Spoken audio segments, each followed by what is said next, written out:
Meaning of joint resolution. Joint resolution. Joint resolution.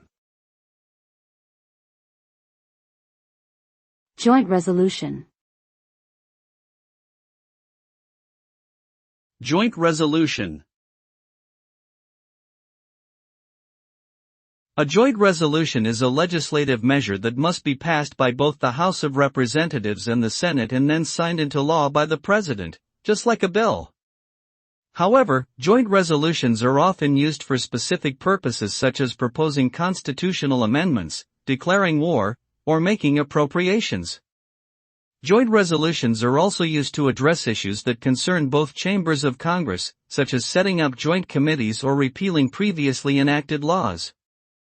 Overall, joint resolutions have the same force of law as bills, but they are typically used for more specialized purposes.